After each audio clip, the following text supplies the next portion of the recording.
Some recent pictures of Prince Harry have shown a strange pattern as speculation about his personal life keeps growing. What makes the royals happy?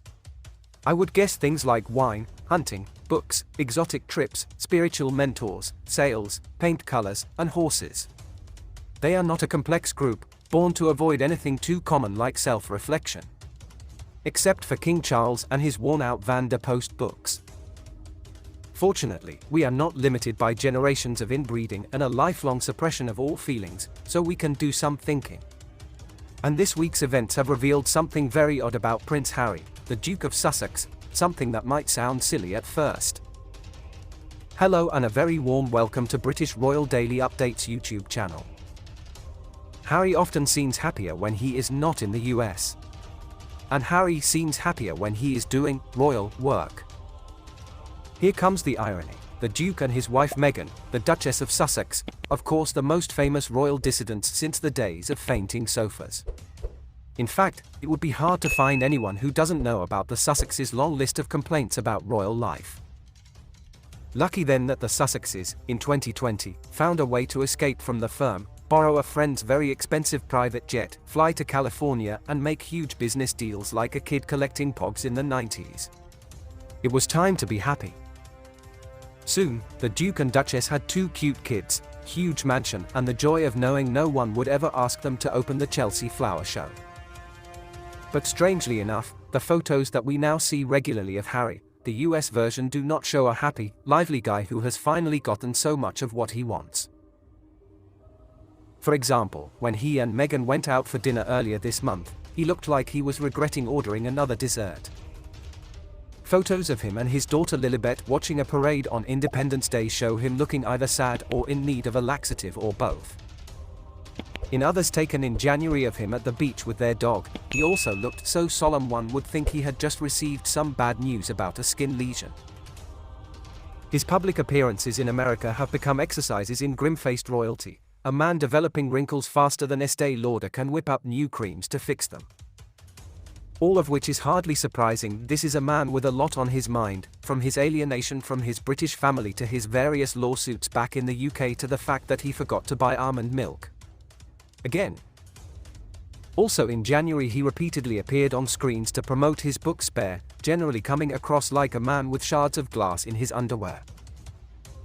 In late February, when the Sussexes were photographed out for dinner in LA on the same night the world found out that Charles had kicked them out of their UK home Frogmore Cottage, the best Harry could do was to momentarily lose his patent gloominess.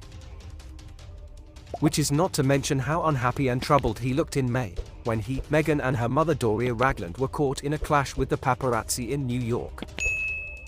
This seemed to be the new Duke of Sussex status quo, a deep-thinking, at times distressed-looking Harry, like a Rodin sculpture come to life or a 21st century version of Atlas carrying the world on his shoulders.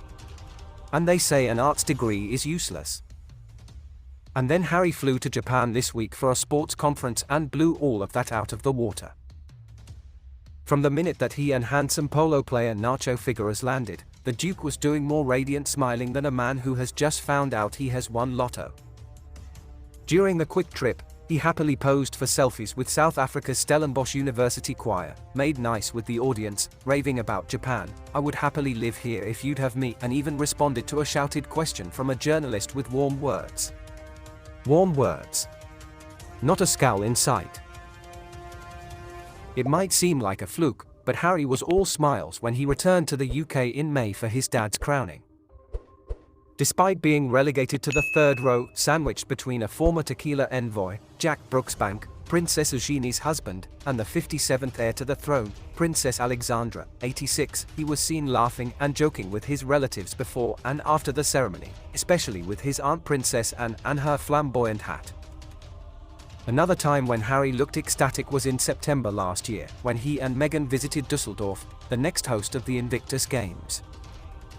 He was as radiant and cheerful as when Prince Philip let him wield the family's gold-plated barbecue utensils for the first time. He was glowing. What do these moments of Harry's happiness have in common?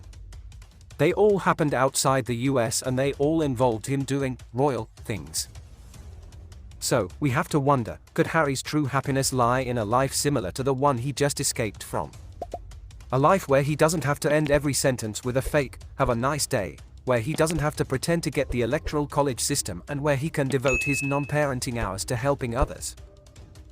This week, it seems that Harry's joy comes from doing royal things, doing charity, making teenagers happy, and passionately talking about things that can make the world a nicer, better place, like a good game of football or rounders. While in Tokyo this week for his sports summit, Harry said, "I get a huge amount of fulfillment giving back to as many people as possible. My life is charity. Always has been, always will be." But sadly, he has ended up in a life where he can't spend all his time trying to make the world a better place for very basic, fundamental reasons. He belongs to the tiny fraction of people who can't just focus on their passion's charity work. He has to deal with the mundane reality of earning a living, like most of us. He needs to pay the bills, keep the staff satisfied, and stock the fridge with whatever trendy health food the Californian wellness gurus recommend these days. He and Meghan gave up that privilege when they decided to walk away from their royal roles and start a new life in the sunny West Coast. When he and Shiraz left Tokyo, he seemed even more ecstatic than before.